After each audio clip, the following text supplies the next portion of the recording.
Saudari-saudara yang dikasihi oleh Tuhan, hari ini refleksi kita adalah tentang gembala dan domba.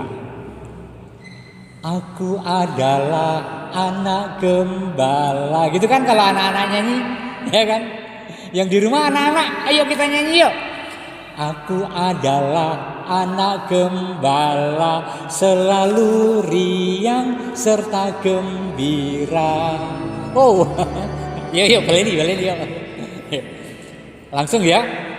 Aku adalah anak gembala, selalu riang serta gembira. Karena aku rajin bekerja, tak pernah malas ataupun lengah. Tra la la la la la la, tra la la la la la la la la, tra la la la la la la, tra la la la la la la la la. Setiap hari ku bawa ternak ke padang rumput di kaki bukit. Rumputnya hijau, subur dan banyak. Ternakku makan tak pernah sedikit. Tra la la la la la la, tra la la la la la la la la, tra la la la la la la, tra la la la la la la la la. Saudari-saudara, menggembirakan, membayangkan dunia gembala. Karena mengingatkan kita akan padang yang luas, rumput yang subur, kemudian pangon gembala yang dalam kesederhanaannya menikmati hidup dan punya passion, punya hati untuk ternak-ternaknya, untuk kerbau, untuk sapi, untuk kambing, bahkan untuk bebek-bebek mereka. Ya, kalau hari-hari ini musim kemarau, kalau saya melewati jalan-jalan di sekitar Weru, Bayat, Cawas, itu banyak orang membawa bebek ratusan di keranjang dan ada rodanya itu di kereta itu, kemudian melepaskan di sawah yang banyak air karena sudah jarang air, padahal bebek-bebek itu butuh. Atau juga kalau saya jalan-jalan di sekitar Wonogiri ini, agak keluar kota, seringkali melihat loh pangon itu gembala yang mengembalakan wedhus, kambing, domba, sapi atau kerbau jarang ya, saya sudah jarang melihatnya, tetapi terutama domba masih banyak. Dan mereka enjoy di sawah, bermain rumput-rumput atau aneka tanah liat, dan kemudian balang-balangan dengan temannya dan ketawa cekakaan. Bahkan ada yang berlomba berjudi, yaitu main ketangkasan dengan pisaunya dilempar sampai ke kena suatu tertentu, dan upahnya dan hadiahnya adalah rumput yang mereka sudah kumpulkan. Itu katanya bukan judi tapi memberi semangat Romo. Kalau saya sudah mengumpulkan rumput banyak dan kemudian saya kalah, saya harus bekerja lagi untuk ternak saya. Luar biasa ya. Nah, saudari-saudara, hari ini kita diajak untuk merefleksikan tentang kegembalaan dan domba. Saudari-saudara yang dikasihi oleh Tuhan, firman ini tentulah untuk para gembala. Tetapi pertanyaan kita adalah, gembala itu siapa? Gembala yang dimaksud oleh Injil maupun bacaan pertama terutama adalah yang memang gembala, yaitu setiap pribadi Kristiani yang menghidupi semangat kegembalaan, semangat imamat, dan semangat kenabian. Jadi kita itu mempunyai 3 gatra dalam hidup iman. Yang pertama, ketika kita mengalami sakramen pembaptisan, kita dipercaya Allah untuk menjadi imam bukan untuk menjadi romo di altar ini, tetapi hidup yang penuh ibadah dan mengambil bagian dalam ibadah-ibadah.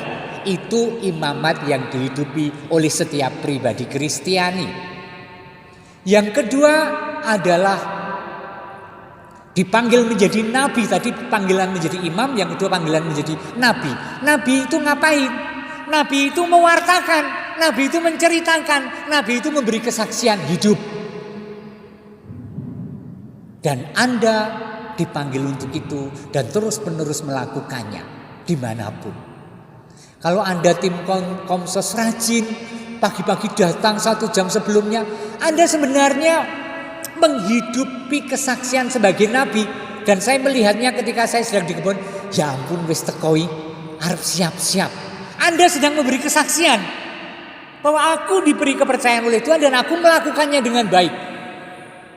Kalau Anda adalah seorang ibu yang tekun, gulawentah anak, mendampingi anak, ngopeni, Anda adalah seorang gembala. Anda adalah seorang pewarta yang memberi kesaksian hidup kepada anak-anak. Nah, panggilan yang ketiga adalah gembala. Tadi panggilan imamat, panggilan nubuat, nabi, bernubuat, menceritakan, bercerita, memberi kesaksian, dan yang ketiga adalah panggilan gembala, dan ini yang diwartakan hari ini. Setiap pribadi diberi tanggung jawab oleh Tuhan. Entah dalam keluarga, entah dalam pekerjaan, entah dalam pergaulan, entah dalam aktivitas sosial, kemanusiaan maupun gerejani. Dan ketika aku bertanggung jawab untuk memelihara dan melakukan yang terbaik sesuai dengan kemampuan dan kapasitasku, aku menjadi gembala. Dan saudari-saudara, firman Tuhan hari ini mengingatkan saya, terutama tentu saja para romo adalah gembala, tentang menghidupi tanggung jawab dengan hati. Dikatakan dalam bacaan pertama, saya akan memakai yang bahasa Indonesia. Dikatakan dalam bacaan pertama, celakalah para gembala yang membiarkan kambing domba gembalaannya hilang dan terserak. Celakalah seseorang yang tidak bertanggung jawab atas kepercayaan yang diberikan oleh Tuhan. Ini menyapa saya dan Anda. Kemudian dikatakan di sana, difirmankan, aku akan mengangkat atas mereka gembala-gembala yang akan menggembalakan mereka, sehingga mereka tidak takut lagi, tidak terkejut, dan tidak hilang seekor pun. Demikianlah firman Tuhan. Kalau aku tidak bisa melakukan dengan baik tanggung jawabku, Tuhan akan menggantinya dengan orang yang bertanggung jawab. Dan jangan kemudian kita opyak itu, loh kok aku ditinggalkan, loh kok aku dicabut dari tanggung jawabku. Lah kamu tidak bertanggung jawab Dan kepada orang yang tidak bertanggung jawab, bahkan refleksi Nabi Yeremia mengatakan begini, maka ketahuilah aku akan membalas kepadamu perbuatan-perbuatanmu yang jahat. Demikianlah firman Tuhan. Saudari-saudara yang dikasihi oleh Tuhan, Injil hari ini mengajak kita untuk meletakkan dasar kita ketika melakukan tanggung jawab kegembalaan kita dalam perutusan masing-masing. Kok aku kudu nggulawentah anakku? Kok aku kudu ngopeni bojoku? Kok aku kudu tetap mlebu kantor kapan kamangka liyane WFH? Kok aku kudu ning gereja luwih gasik? Kok aku harus ini itu? Kok aku harus ngopeni orang tuaku yang sudah sepuh? Kok dudu adikku? Kok dudu kang masku? Saudari-saudara, ketika kita bertanya tentang itu, Tuhan Yesus meletakkan dasar kenapa kita melakukan itu semua. Yaitu ketika banyak orang mencarinya, ingin mendengarkan firman, Yesus kemudian tergerak hatinya oleh belas kasih. Ketika mendarat dan melihat jumlah orang yang begitu banyak, tergeraklah hati Yesus oleh belas kasihan kepada mereka karena mereka seperti domba yang tidak mempunyai gembala. Lalu mulailah ia mengajarkan banyak hal kepada mereka. Para kadang, saudari-saudara, kalau kita melakukan sesuatu yang menjadi kewajiban dan tanggung jawab kita, satu hal yang terus kita letakkan di sana. Basa Jawane itu tadi bagus sekali loh. Kraos welas. Nah, Gusti Yesus kraos welas. Tergerak hatinya oleh belas kasih. Nek aku ora tumandang, aku njagake sapa? Aku wae tak tumandang. Kalau aku tidak bergerak, aku masih mengharapkan siapa? Aku itu dipercaya Tuhan, aku saja bergerak melakukan sesuatu. Mesake. Maka saudari-saudara, menutup homili saya ingin mengatakan begini. Dasar kalau kita memegang tanggung jawab dan menghidupi tanggung jawab kita sesuai timbalan panggilan kita adalah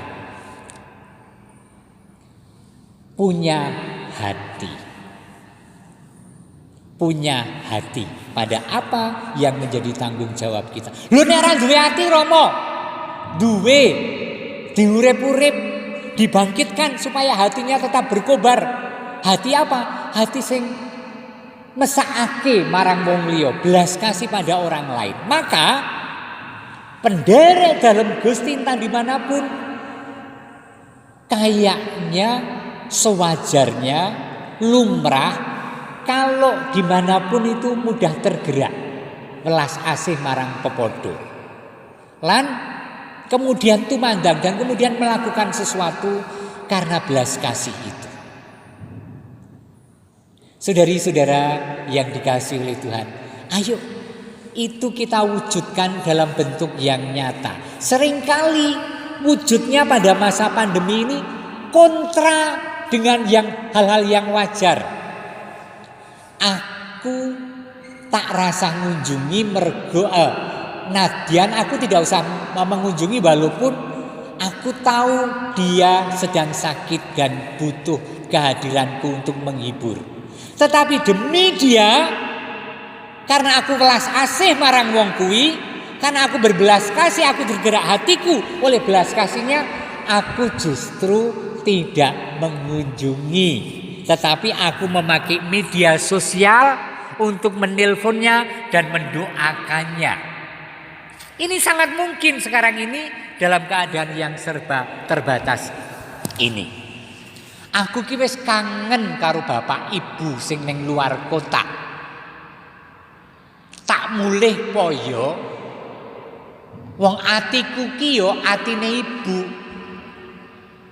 Justru karena sehati dengan mereka yang kita kasihi, seringkali kita mengambil keputusan yang kontra sewajarnya, yaitu aku tidak berkunjung, tetapi aku lebih banyak berdoa untuk bapak ibuku.